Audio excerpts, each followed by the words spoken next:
The more you rely on automation to simplify your interactions with patients, things like emails, text, phone calls, the higher your risk of sounding impersonal, robotic, or just plain disconnected. And if your automation feels cold or generic, you're gonna start losing patients' trust pretty quickly. And let's face it, trust is pretty big in dentistry. So now automation at its core is fantastic. It helps us save time, scale up operations, and stay consistent with follow-ups. But here's the kicker, too many practices go overboard. Now these tools are great, but they're only as good as the data you feed them. Just because you can automate every interaction doesn't mean that you should. Remember, automation is supposed to enhance human interaction, not replace it.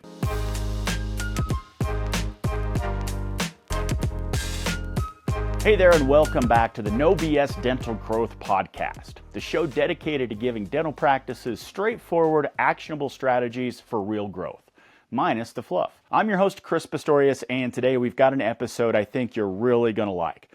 It's called Automate It, Don't Alienate It, Keeping the Human Touch Alive.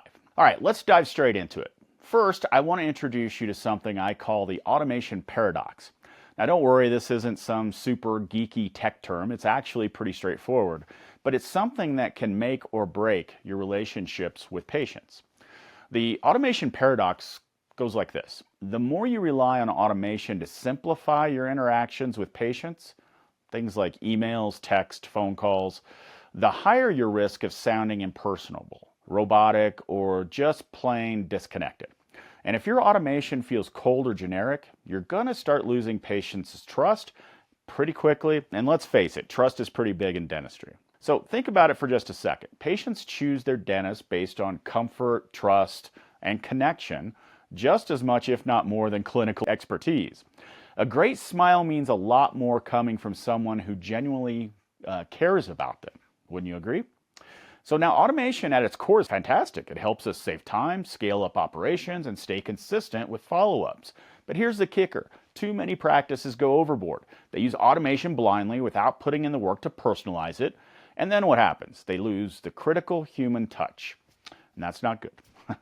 So for example, have you ever gotten one of those automated texts or emails from somebody that just feels totally off, like a car dealership or somebody sends you a follow-up email saying something like generic, like, "We hope you enjoyed your recent visit." But maybe your visit wasn't all that enjoyable, or maybe you had a painful experience. That generic message that they send just feels tone deaf. It tells patients basically, hey, we're not paying attention. Or worse yet, automated messages that get your name wrong. That's a bad one.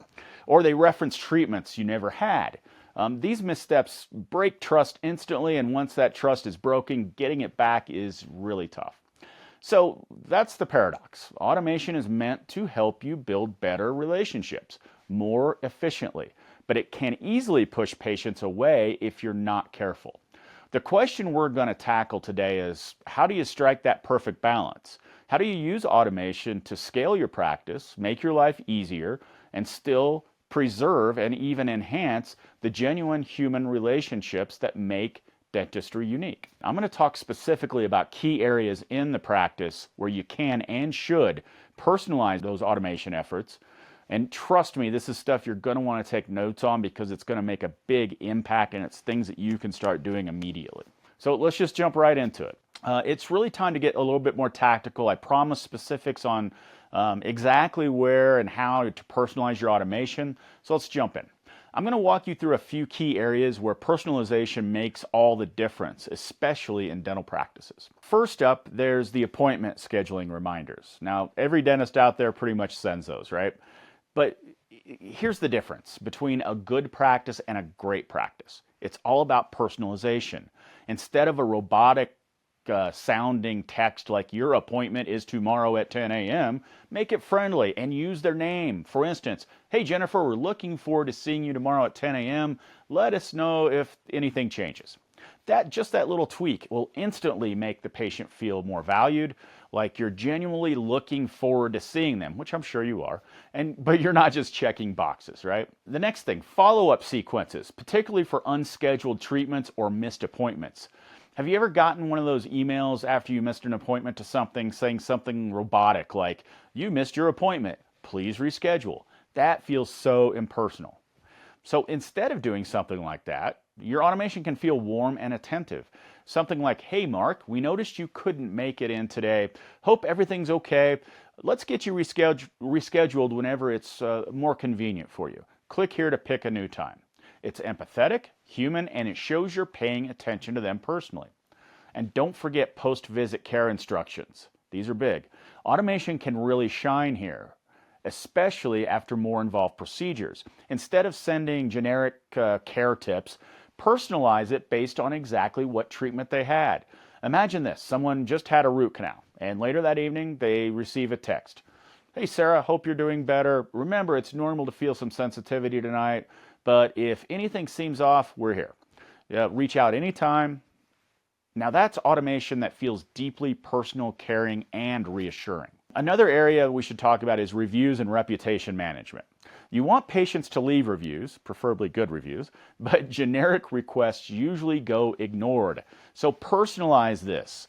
Do something conversational like, hey Jim, hope you enjoyed your cleaning with us today, with Stacy today. We'd really appreciate it if you could share your experience. It means a lot to us. This little detail, mentioning who they saw, makes the patient feel, it makes the whole thing feel natural, human, and really interactive, if you will. And lastly, reactivation campaigns for inactive patients. We've all seen those generic "we miss you" emails that just don't hit home. But if you reference something personal, like the type of procedure they had last, or even how long it's been since they've been in, it makes a difference. Something like, hey Rachel, it's been a while since your last cleaning and we miss seeing you. Your dental health matters. Let's find a convenient time to catch up and make sure everything's good. This approach shows genuine care, making your patient way more likely to return. The bottom line here is small touches matter. Every time you use automation, ask yourself, does this message feel human and personalized, or does it feel generic? Now, in our next segment, we're going to cover some of the best tools out there to easily achieve this level of personalization without burning out your team. So make sure you're paying attention. Okay, here we go. This segment. Now we know why personalization matters, and we've covered where to personalize. Now let's talk about the how. Specifically, what tools and tactics can your practice use to automate processes without losing those essential human connections? First things first, there's a lot of cool tech out there. But for your dental practice, you're going to want to pick solutions that not only automate tasks, but also help you easily insert personalization. I'll share a few tools I've personally found incredibly effective. Now, one of my favorites is called PatientLine AI. I know, no surprise there, that's one of our services here at Kickstart. But seriously, PatientLine AI is designed to specifically handle dental overflow calls, and what makes it stand out is how it matches your practice's tone, culture, and language. It's not a robotic answering machine. It actually feels like a trained member of your team. This means that when your front desk is overwhelmed or after hours calls come in, your practice still gives that friendly, human-like interaction, even though it is an AI-powered agent. Another great tool we use is SmartFollow. This one's killer for automating follow-ups, especially when someone doesn't schedule right away. It uses personalized text messages or emails that feel genuinely human. For example, say a patient calls in, seems interested but doesn't book immediately. SmartFollow sends a follow-up message later that day or the next day saying, hey Alex, just checking in, wanted to make sure we answered all your questions earlier. If anything else pops up, let us know. This kind of casual human follow-up really boosts your chances of converting those leads dramatically. Now, outside of specialized tools like those, let's talk about your CRM software, your practice's best friend. Platforms like HubSpot and High Level make personalization super easy. These CRMs let you use dynamic fields in emails and texts pulling directly from patient data. Imagine sending a post-visit email automatically after a patient's visit that specifically mentions their hygienist's name and the procedure they had. It instantly personalized without a manual effort. Now, these tools are great, but they're only as good as the data you feed them. That's why it's so important to train your team, especially your front desk, to take detailed patient notes. Good notes mean better personalization later. If your receptionist notes something like patient mentioned anxiety about cleanings, that data can be automatically used later to personalize reminders or follow-up messaging, making each interaction feel thoughtful and tailored specifically to the patient's needs. Here's a quick example from one of our clients. We had a practice struggling to get review responses. They were sending out these generic templated review requests, no luck. So we shifted gears. We integrated HubSpot with their patient management software and automated review requests right after the appointment. These emails mentioned the patient's hygienist by name and referenced the specific procedure. Response rates went through the roof because patients felt seen and appreciated, not like a number in a queue. Okay, we've covered some awesome tools and tactics, but before you dive headfirst into the automation, there are some common pitfalls that you've got to avoid. And trust me, I've seen plenty. We'll unpack those on the next segment, along with some tips on how to steer clear of them. So make sure you stick around. All right. Now we've covered the good stuff, the tools, the tactics, and why personalization is key. But I wouldn't be doing my job if I didn't warn you about the most common pitfalls practices encounter with automation. And trust me, there are plenty. Pitfall number one is what I call the set it and forget it mentality. Automation is awesome, but it's never something you can just completely ignore. And here's why. Things change, patient expectations evolve, technology updates, and what felt personalized 6 months ago might suddenly feel robotic today. Always schedule regular check-ins, maybe monthly or quarterly, to audit your automated processes. This keeps everything fresh, relevant, and genuinely personal. Pitfall number two, poor or incomplete data. Automation runs on data. And if the data is off, everything falls apart fast. If you ever received an email calling you the wrong name or referencing a procedure you never had, you know exactly what I mean. The solution? Make sure your front desk team and clinical staff understand exactly how important accurate patient records are, not just for clinical reasons, but also for your patient communication. Train them regularly, emphasizing the importance of dental accuracy and consistency. Pitfall number three, over automation. Yep, there's definitely such a thing as too much automation. It's almost addicting sometimes, but just because you can automate every interaction doesn't mean that you should. Sometimes practices get excited, and before long, they've automated everything, losing genuine human touch points. Patients notice this pretty quickly. Remember, automation is supposed to enhance human interaction, not replace it. Keep strategic points of genuine human contact, like follow-up phone calls or personalized check-ins, intentionally inside of your workflow. Pitfall number four, ignoring patient feedback. If patients mention something feels off or impersonable, don't brush it aside. Listen, adapt, and fine-tune your approach. A simple survey question like, how did we do with our appointment reminders and follow-ups, can give you priceless feedback. Adjust your automated processes based on what your patients actually tell you. This ensures your practice stays truly patient-centric rather than tech-centric. All right, quick recap here. Avoid the set it and forget it trap. Prioritize good data, don't over-automate, and always listen to your patients. These 4 tips will help you sidestep the most common pitfalls. Now, coming up next, we're going to talk about how to powerfully combine automation with genuine human connection to create patient experiences that keep your chairs full and your patients loyal. So be sure to stay tuned. All right, let's wrap up our deep dive with something important. I really want you to remember, automation and human interaction aren't mutually exclusive. In fact, the magic really happens when you blend the two effectively. Automation is fantastic for the repetitive, predictable stuff. The reminders, the scheduling nudges, the routine follow-ups. It saves your front desk team time, streamlines operations, and keeps your practice running smoothly. But, and this is a big but, it shouldn't completely replace human interactions, especially in dentistry, where personal relationships mean everything. Think of it this way. Automation handles your tasks, but your team handles the relationships. Here's a real-world example. Imagine a patient has surgery scheduled. Automation can remind them of their pre-appointment instructions, handle confirmations, and even send post-appointment care tips. That's perfect. But now imagine the impact when after the surgery or your procedure, your patient receives a quick personal call or even a text from their dentist, hygienist, whoever, checking in to see how they're feeling.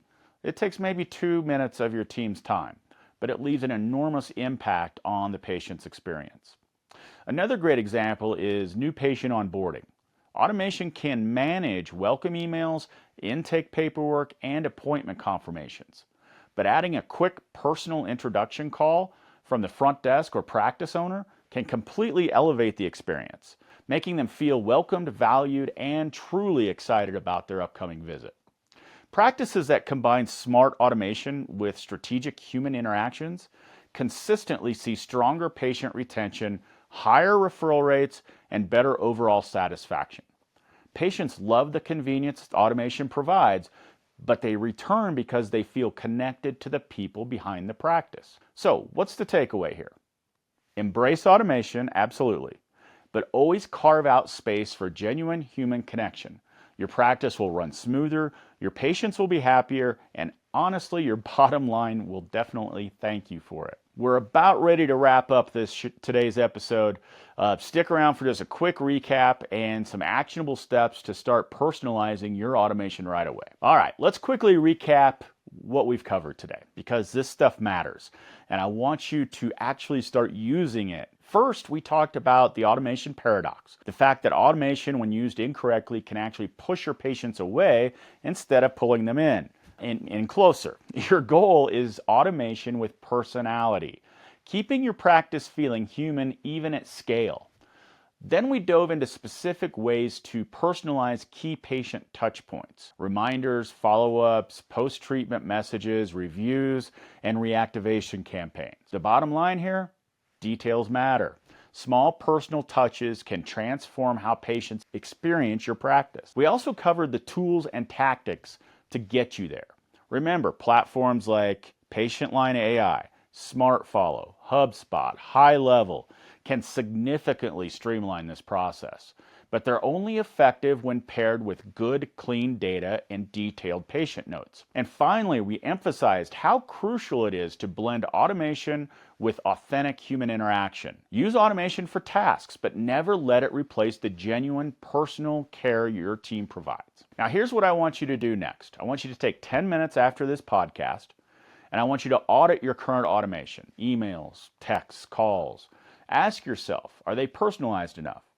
Identify at least one area, maybe your reminders or follow-ups, that you can improve immediately. Discuss with your front desk team how they can collect better patient notes to better power your automations. Now, trust me, these few simple steps can completely level up your patient experience and your practice growth. All right, that's officially a wrap on today's episode of the No BS Dental Growth Podcast. Thanks again for hanging out with me. I genuinely appreciate your time and attention. And of course, if you liked today's show, and I really hope you did, make sure you subscribe so you won't miss future episodes. And hey, if you've got an extra minute, leave a rating or quick review. It makes a huge difference helping other dental professionals find us. If you got questions, ideas for topics you want covered next, jump into our Facebook group, the No BS Dental Growth Group, or shoot me an email. I always love hearing from listeners. It's chris@kickstartdental.com. Until then, keep growing, keep innovating, and keep cutting through the BS. See you on the next episode. Thanks for joining us this week on the Dental Marketing Podcast. Make sure to visit our website, www.kickstartdental.com/podcast, where you can subscribe to the show in iTunes, Spotify, or via RSS, so you'll never miss a show. While you're at it, if you found value in the show, we'd appreciate a rating on iTunes. Or if you'd simply tell a friend about the show, that would help us out too. If you are ready to grow your practice, then you might want to schedule a free strategy session with us. Just go to kickstartdental.com and click the free strategy session button and give us 15 minutes of your time to change your practice forever. Be sure to tune in next week for our next episode. And thanks for listening to the Dental Marketing Podcast by Kickstart Dental Marketing, where dentists go to win online.